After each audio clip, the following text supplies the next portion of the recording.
كوينز، اليوم غادي نكتشفوا مع بعضياتنا مكونات التبريمة الصحراوية وشنو الفوائد ديال كل مكون. أول مكون اللي هو الريحان اللي كينقي الجسم وكيعطيه إحساس بالانتعاش، وثاني مكون اللي هو الخزامة اللي كيخلي ريحة زوينة في الجسم ديالنا.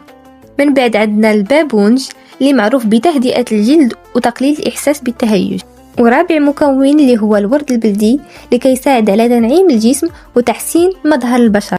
كذلك عندنا اللويزة اللي كتساعد على تنظيف الجلد وإزالة الشوائب والدهون واللي معروفة بالرائحة العطرية ديالها.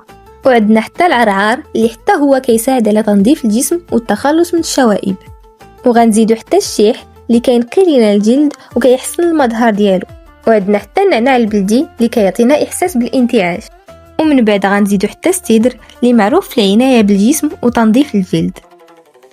وعندنا السلمية اللي كتساعد على تنظيف الجلد وتقليل الدهون والشوائب. وعندنا فليو اللي كيساعد على إزالة الشوائب وكيعطي إحساس بالنظافة.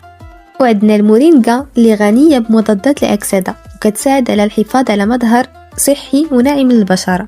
وما ننساوش الركسوس اللي كيخلي لنا ريحة زوينة في الجسم وكيساعد على توحيد مظهر اللون وتقليل البقع الداكنة. كذلك عندنا النيلة الحرة اللي خطيرة في تبييض الجسم وكتخلي الجلد يبان نقي وناعم. وعندنا الحرقوم البلدي اللي كيحتوي على مضادات الأكسدة وكيعطي إشراقة لمظهر الجسم.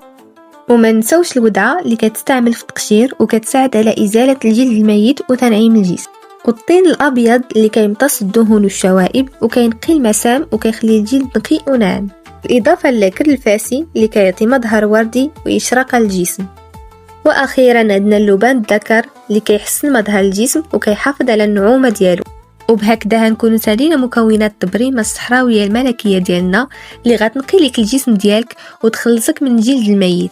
وهاد التبريمة هتوحد لك اللون وتخلي الجسم ديالك ناعم وفيه ريحة زوينة.